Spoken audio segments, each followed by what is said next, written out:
Pharaoh, Travis Scott's first official project, wasn't just a mixtape, it was an opening statement. He didn't show up quiet. Pharaoh hit digital shelves on May 21st, 2013, and despite the fact that it started off as a free SoundCloud drop, it ended up making enough noise to get a nomination for Best Mixtape at the 2013 BET Hip Hop Awards. That's not bad for something that didn't even make it to iTunes at first. The mixtape clocks in at just under 50 minutes and had 13 official tracks, but fans swear by a couple different versions. There's a 14-track EP version and even a 21-track prelude that popped up online. The whole release felt like one big experiment. Not always clean, not always polished, but definitely full of ambition. The sounds all over the place. Chopped up, distorted, southern, spacey, and chaotic in ways that sort of felt intentional, like Travis was testing out how much he could throw at a wall just to see what would stick. What I really noticed was how much of himself he packed into it. The production credits looked like he hoarded control. He had his hands on over 90% of the tracks. That's serious for a debut, especially since he came from producing behind the scenes for people like Kanye West and Jay-Z. And speaking of Kanye, that influence is stamped all over the place. It might have been muddy, but the creative risk felt sharp. Some beats flipped halfway through. Some vocals came in sounding like they were beamed in from a spaceship with bad service. One track tried out EDM. One track dragged in a beat that reminded people of Chief Keef. But don't get it twisted. This wasn't just Travis in a vacuum. There were features from some heavy names. T.I., Ferg, Meek Mill, James Fauntleroy, Justin Vernon, and even Toro and Moy. Whale showed up. Paul Wall got a verse. He didn't always outshine his guests, which people definitely noticed. But the point wasn't dominance, it was the experiment. The mixtape bounced between ambition, chaos, and some moments of actual magic. Some songs were half-formed ideas that felt more like sketches than finished work. And yeah, the lyrics weren't doing cartwheels, but the energy was the main course here. Behind the scenes, the whole thing's basically a rebellion tape. Travis left home around 17 or 18 and used college textbook money to grab studio time. Total textbook son move. He recorded in the dark to try to push the vibe deeper, and he worked out of studios from New York to Atlanta. Just Blaze and Omen gave him some space at Stadium Red Studios. DJ Dahi and Mike Dean brought beats. Kanye West helped shape the whole thing. After Cruel Summer dropped, Pharaoh didn't land perfectly, but it showed where he was going. A lot of people were side-eyeing the early rollout. It started as an 11-track EP, then ballooned out, then disappeared, then came back, then dropped without warning. Even Common and Gunplay were supposed to show up, but their verses didn't make it to the final cut. The rollout was a mess, but somehow that fit the aesthetic. Travis was barely 20 when he dropped this. He wasn't trying to make a masterpiece. He was setting a stage. There were signs of the mythology he'd lean into later. That title alone, Pharaoh, already hinted at the occult symbolism he'd turn into a brand. And that raw sound, it wasn't a glitch. It was part of the texture. Tracks like Drive leaned into that hazy dreamscape storytelling where he'd float between ambition, pain, and this feeling of chasing something huge with one hand and swatting away doubt with the other. The legacy's weird. It didn't dominate the charts, but it pushed Travis into new territory. Getting signed to Kanye's label, that happened right around this time. Some people say it felt like a Kanye audition tape. Some call it a Cudi cover band with extra hi-hats. And they're not wrong. It definitely mimicked its influences a little too closely. But that's the nature of a debut, especially one made by someone that young with that much exposure. He was still figuring out how to be himself. He just happened to do it really loudly. It's a polarizing listen now. Some fans still hold it up as their favorite, mostly because of how raw it feels. Others think it sounds like a time capsule from the early 2010s, full of distorted sounds and undercooked verses. But either way, it matters. It laid the groundwork for everything that came next. Without Pharaoh, there's no Rodeo, there's no Astroworld. There's just an idea that never took form. Travis Scott made sure it took form, even if it wobbled a bit. By the way, if you guys want to subscribe, I'm going to be posting every day. Thanks. Anyways, Days Before Rodeo. This one felt like the real turning point. Travis Scott took the wild energy from his debut and actually sharpened it into something focused. And Days Before Rodeo hit hard because of it. Released in August of 2014, it came out free on SoundCloud, which somehow made it feel even more like a flex. And yeah, technically he said it wasn't a mixtape. It was a free album for the kids, but that didn't stop people from treating it like an actual album. Then a decade later, it stormed back with a re-release that shot straight to number 2 on the Billboard 200. That's not just nostalgia, that's demand. He didn't just drop it and bounce either. The re-release came with 10 unreleased tracks and some deluxe merch that fans swarmed like it was a supreme drop. Hoodies, box sets, vinyl, the works. He even threw a one-night concert in Atlanta with over 1,000 fans packed into the Masquerade's Heaven stage. It was like a victory lap for a project that never hit shelves in the first place. The original version had 12 tracks. There were features all over: Young Thug, Rich Homie Quan, Migos, Big Sean, Pee Wee Longway, and even the 1975, which felt random then and still feels random now.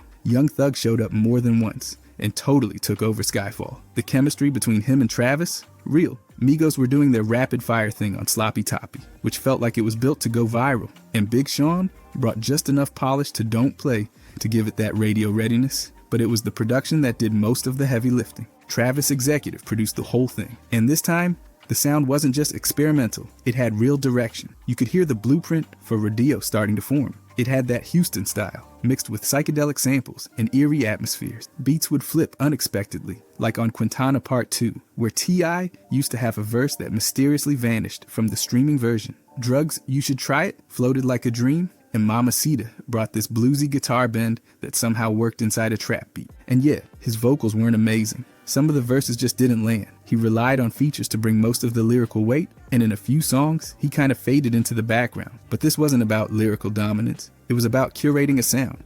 And he did that better than a lot of people twice. As far into their careers, the transitions, the sequencing, the vibe, it all worked together to build something immersive, even if individual parts were shaky. There's a lot of behind-the-scenes drama baked into this tape. He originally planned to release it as a Gangsta Grillz mixtape with DJ drama, but Kanye West told him to skip it and drop it solo. So he did. Scott's work on Yeezus definitely rubbed off on the project, especially in the angsty tone and dark texture. Tracks that were meant for Rodeo ended up here instead, which is wild because people now treat Days Before Rodeo as one of his best. The re-release made headlines too. It hit #1 on the hip-hop chart, moved over 149,000 vinyl units, and then pulled the most chaotic chart stunt ever, dropping straight off the Billboard 200 from #1. Never happened before. Billboard even got dragged by Scott's team for the stream count. But even with all the chaos, the legacy's kind of undeniable. Days Before Rodeo was the real start of the Travis Scott people recognize now. It brought together all the elements: gritty beats, ambient textures, unexpected features, and molded them into something bold. Not perfect, but bold. It became a time capsule for that era of hip-hop, where the lines between mixtape and album were starting to blur. This was also the last time he used the Travis with a $sign moniker. From here on out, he dropped the $sign and leaned into the full brand. The project's credited with pushing emotional trap into the mainstream and turning Travis into more than a hype name. Songs like Drugs You Should Try It and Mamacita still get play. And even tracks from the deluxe version, like Yeah Yeah with Young Thug, sparked a second wave of fan buzz. Looking back, Days Before Rodeo didn't just bridge the gap between Pharaoh and Rodeo. It launched Scott into a different stratosphere. This wasn't a warm-up, it was a mission statement. Rodeo. This is where Travis Scott took everything he'd been building and finally stretched it into a full studio album. It dropped in September of 2015. And even though the mixtapes already gave people a taste, Rodeo was the real introduction. 14 tracks on the standard version, 16 on the deluxe, and it ran over an hour long. This wasn't a teaser anymore, it was the main event. It debuted at #3 on the Billboard 200 with 85,000 album equivalent units. And even though that was solid, it was the long game that mattered. Certified double platinum by 2017, it helped push his overall US total to over 50 million certified units by 2024. That's not just chart performance, that's legacy building. Antidote did most of the heavy lifting. Released that summer, it became a 5 times platinum anthem and hit #16 on the Hot 100, and it wasn't even supposed to make the album.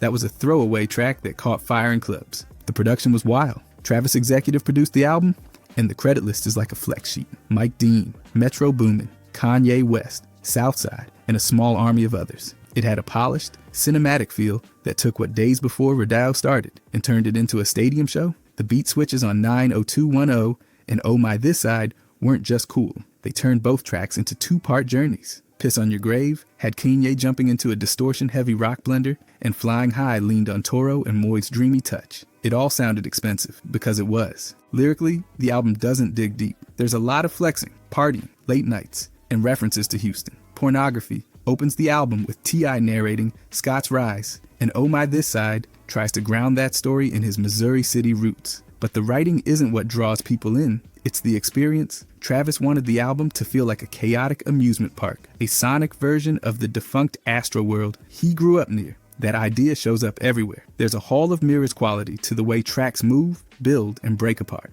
Guest features carried a ton of weight. Future and 2 Chainz lit up 3,500. The Weeknd floated over Pray for Love, and Casey Hill helped anchor the gorgeous outro of 902 Ya 10.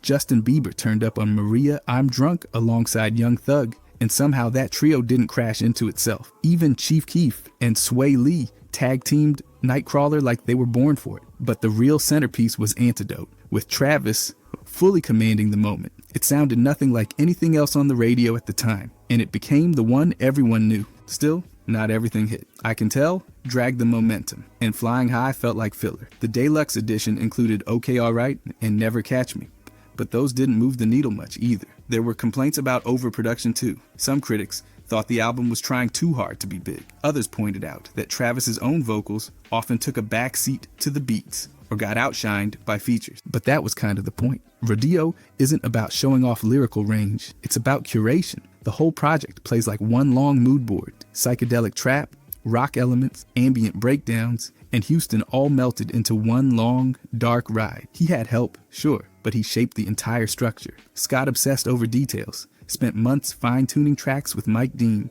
and recorded across Los Angeles, Atlanta, and New York in studios like Chalice and Silent Sound. The whole process was chaotic and heavily drug-influenced, at least according to his own interviews. He rolled it out with a full tour alongside Young Thug and Metro Boomin. The Rodeo tour became a blueprint for his future shows. Loud, theatrical, high energy. Visuals mattered too. The album cover by Robert Beatty featured a toy version of Travis, warped and glossy, setting the tone for his surreal branding going forward. Even the vinyl had variations. First a limited green and black swirl pressing, then a deluxe black gatefold version 10 years later.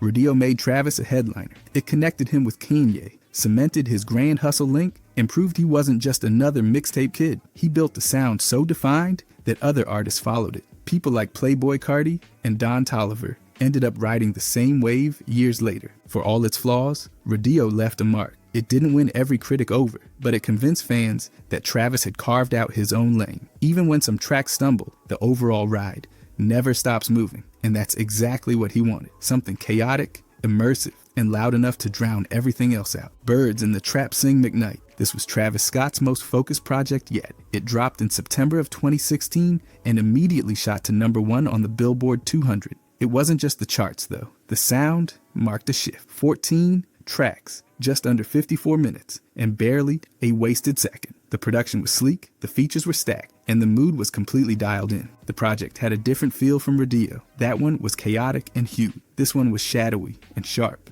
Travis leaned fully into mood, using layered synths, warped 808s, and cinematic transitions to pull you into a darker world. The Ends kicks things off with Andre 3000, sounding like he showed up from another planet, then flows right into Way Back like the whole album's one long after party. Everything feels late night, like really late. There's smoke in the air, lights are low, and the beats just keep looping. It didn't hurt that he brought backup. Kid Cudi was humming his way through the late night, and Kendrick Lamar turned Goosebumps into a monster. That track eventually went 9 times platinum, and somehow got even bigger years later thanks to TikTok. Pick Up the Phone with Young Thug and Quavo was technically a joint single, and it gave the album its commercial edge. But the biggest surprise might have been Nav on Biebs in the Trap, quietly delivering a breakout moment. The production list reads like a dream team. Travis had help from Metro Boomin, Murda Beats, Frank Dukes, and Mike Dean, who also co-executive produced and mastered the whole thing. The sound's cleaner than Rodeo and more refined, but it's also less flashy. Instead of trying to blow the doors off, it's more about luring you in. The auto-tune is heavy, the percussion is crisp, and there's this murky, drugged-out feeling that runs through the entire track list. SDP Interlude floats in like a hallucination, using Cassie's Me and You sample in a way that barely feels recognizable. Guidance pulls in dance hall rhythms from K Forest, adding a different texture to the back half. Even Sweet Sweet, which could have felt like filler, leans into the dreamy aesthetic with just enough grit to keep it interesting. Still, a couple tracks like Lokes didn't add much and dragged the momentum. That's where the criticism started to creep in. Some fans and critics thought it leaned a little too hard into atmosphere without enough punch, but Travis knew exactly what he was building. He recorded in Los Angeles, Atlanta, and Toronto, in studios like Chalice and Silent Sound, mostly working at night, and in what he described as a hazy, drug-fueled state. This wasn't just an album, it was a mood. The title was inspired by a friend named McKnight, who was incarcerated during recording, and it gave Travis a way to talk about feeling trapped while still expressing himself. The Cage Bird artwork by Nick Knight nailed that idea visually. The guest features didn't just show up, they shaped the record. Andre 3000 opened the whole thing with an introspective verse that elevated the tone immediately. Kid Cudi basically anchored through the late night with his signature hums. The Weeknd gave Wonderful a glowing finish, and Bryson Tiller showed up for First Take, helping Travis dig into something softer and more emotional. Kendrick's delivery on Goosebumps added a level of sharpness that the rest of the album couldn't really match. Lyrically, Travis wasn't trying to shock anybody. He leaned into themes of fame, paranoia, relationships, and self-medication. First Take and the Ends are more personal, while Babes in the Trap and Outside leaned into flexing and indulgence. The writing's not deep, and it never really tries to be. That's not the role Travis plays here. He's more of a conductor than a frontman, and the features often carry the weight. The rollout came with a few delays. He pushed it back from late August due to mixing issues, but when it finally hit, it was exclusive to Apple Music at first. The short film, La Flame, dropped alongside it, adding to the full-on creative package. By the time the Bird's Eye View tour hit the road in 2017, Travis had already solidified his spot. Floating stages, bird prop, full sensory overload. It was all there. This album played a huge role in shaping his future. It bridged the gap between Rodeo and Astroworld, refined his psychedelic trap formula, and expanded his audience. Goosebumps became a setlist staple. Pick Up the Phone crossed over, and even though not every track held weight, the whole project stuck. It wasn't meant to shock. It was built to hypnotize. Huncho Jack Huncho. This was Travis Scott and Quavo stepping out as a duo with a full-length project. And while the hype was loud, the impact ended up being complicated. It dropped right before Christmas in 2017 with 13 tracks and no official singles. It didn't even have a standard rollout. Quavo basically just told everyone on social media they were dropping it that night, and then it showed up. No warning, just vibes. It still debuted at number 3 on the Billboard 200 with 90,000 album equivalent units, which is pretty solid considering the lack of promo. It hit number 1 on the rap charts too, and by 2020, it went gold with over 500,000 units. But the numbers don't tell the full story. This one came and went fast. There was no breakout single, no viral moment, no radio hit. It lived mostly on streaming and fan curiosity. The sound leaned heavy into trap formulas, booming 808s, glossy synths, auto-tuned vocals, but it wasn't trying to reinvent anything. Tracks like Modern Slavery used an Otis Redding sample and stood out for it. St. Laurent Masque had pristine production. Motorcycle Patches was flashy and weird in the way only Travis can pull off, but a lot of the rest blurred together. You can tell they had fun making it, but it doesn't always translate into standout moments. Travis handled a decent amount of the production himself, along with a huge roster of names like Murda Beats, Frank Dukes, Southside, and Mike Dean. Quavo's production involvement was minimal, though his presence is loud on almost every track. Their sounds were mashed together. Travis brought the dark, eerie tones from Birds in the trap sing McKnight, while Quavo stuck with his melodic, bouncy flow from the Culture era. Sometimes it worked, other times not so much. Eye to Eye brought in Takeoff and gave him the space to basically steal the whole track. Dubai Shit had Offset and even featured uncredited vocals from Young Lean, which felt bizarre and cool at the same time. But then there were moments like How You Feel, which just felt like filler. The album's biggest issue wasn't sound or quality, it was chemistry. For two artists with that much history, they often sounded like they were recording in different rooms. Some tracks just never found the right energy. Quavo's delivery on a few of them, especially Eye to Eye and Huncho Jack, came off lazy. Scott didn't exactly balance it either. He leaned hard on his usual ad-libs, but didn't bring much new to the table. The production usually bailed them out, but even that started feeling repetitive by the second half. Best Man tried to close it all on a personal note, and while the beat was smooth, it didn't really stick the landing. There was definitely hype leading into this. Quavo teased the project for over a year, and fans expected something massive. They recorded over 20 tracks and only picked 13, so there's probably still a vault full of unreleased material. The cover art, illustrated by Ralph Steadman, set a surreal tone, but the music didn't always match the wild energy of the visuals. It had the look of something unique, but a lot of the content just didn't push far enough. Critics weren't thrilled. Some praised the production in a few of the high-energy tracks, but most called it forgettable. Words like mid, lethargic, and autopilot came up more than once. Even though there were solid moments like Saint and Moonrock, the performances were often too low effort to carry things. Pitchfork said the production carried the whole album, and they weren't wrong. Fans were split. Some called it overhated and gave it points, just for the collaboration. Others said it was disappointing and didn't live up to the artist's solo work. Compared to other duo albums that year like Without Warning and Super Slimy, this one had less bite. It felt more like a casual hangout in the studio than a statement. That's not bad in itself, but it didn't hit like it should have.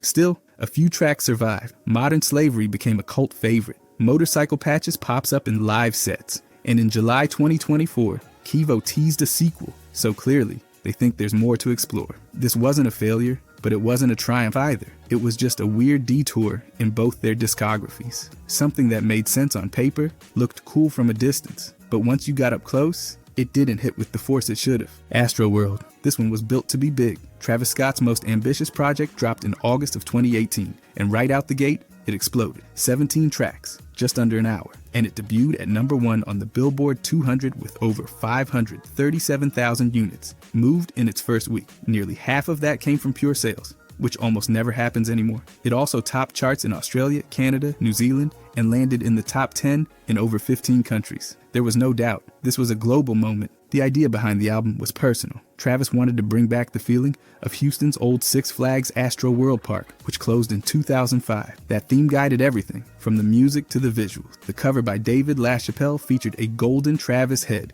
outside a surreal carnival, and the album itself moved like a theme park ride, fast, chaotic, and built to overwhelm. The most famous track, no question, was Sicko Mode. It had Drake, Sway Lee, posthumous Big Hawk vocals, and 3 different beat switches. It eventually hit #1 on the Hot 100 and went diamond. Butterfly Effect dropped over a year earlier and still made the final cut, peaking at number 50 and going triple platinum. Yosemite, featuring Gunna and Nav, climbed to 25. Wake Up with The Weeknd showed up later and kept the momentum alive, peaking at 30. Production was stacked. Travis executive produced, with Mike Dean holding things together as co-executive. Metro Boomin, Murda Beats, Tame Impala, Frank Dukes, and more all played roles. Stop Trying to Be God featured James Blake, Kid Cudi, Philip Bailey, Stevie Wonder on harmonica, and John Mayer on guitar. Yes, that's a single track, and somehow it worked. It didn't feel bloated. It felt like a high-budget flex, pulled off with actual vision. The vibe throughout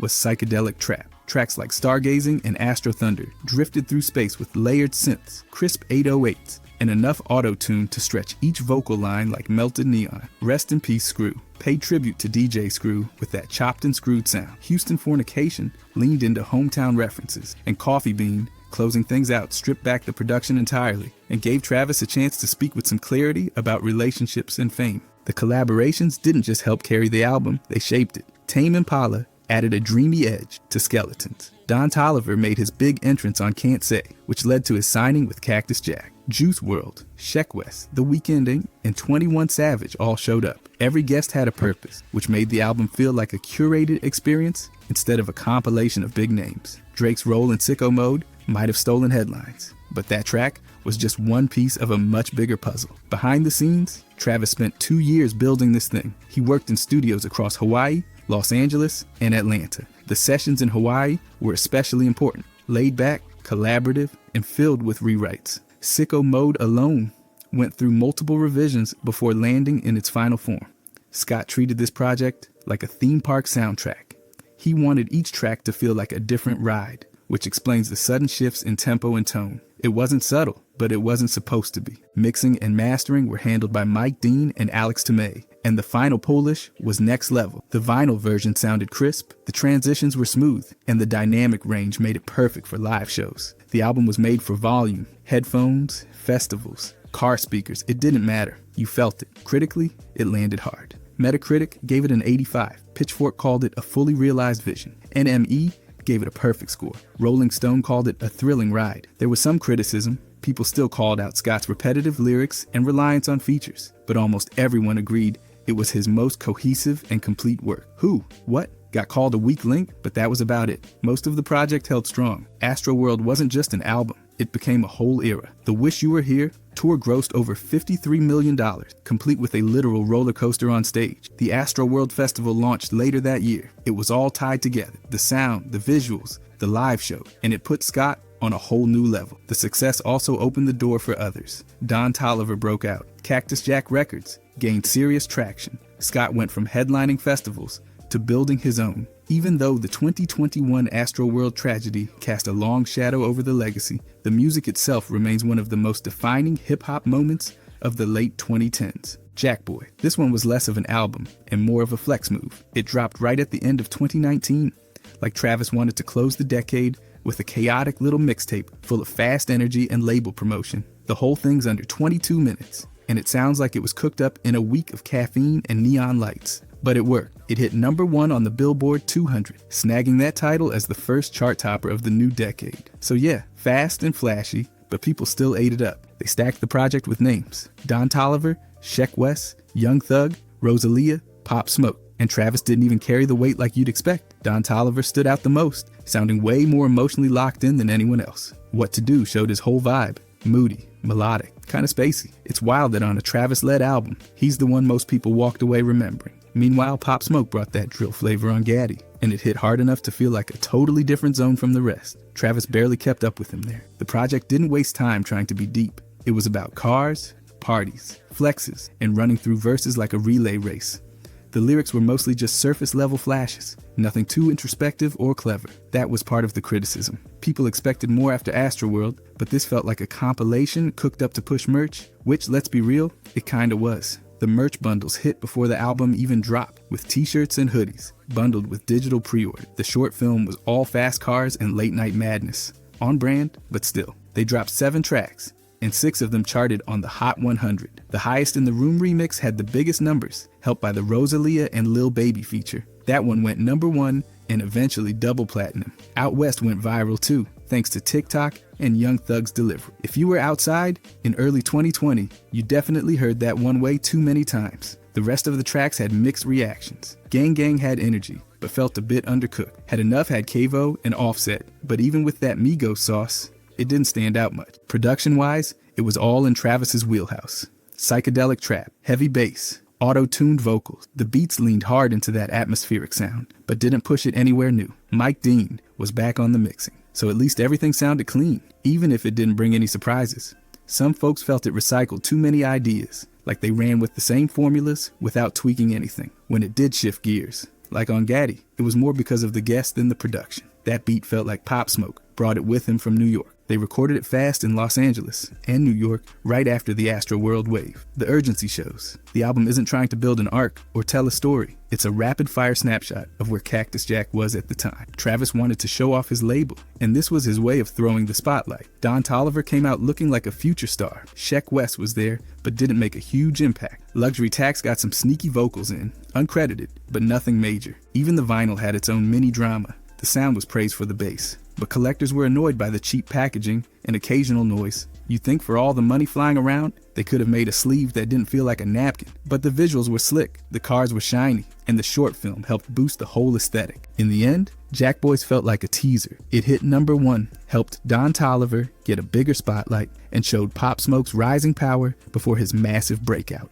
Critics weren't blown away. They called it too short, too shallow, too rushed, but it still made noise and gave Cactus Jack Records a solid debut moment. They even teased a sequel. Jackboys 2 finally got confirmed years later. So yeah, maybe it wasn't Travis's deepest cut, but it definitely moved the needle for the crew. Utopia. This album went all in, clocking in at over 73 minutes with 19 tracks and more names than a rap festival lineup. Travis Scott dropped it in late July 2023 and it exploded out the gate, hitting #1 on the Billboard 200 with nearly 500,000 album equivalent units. That included over 250,000 pure sales, which is wild in the streaming era. Every single track charted on the Billboard Hot 100, and it helped push Scott past 100 career entries. Not too shabby for a project that's part movie, part mixtape, part fever dream.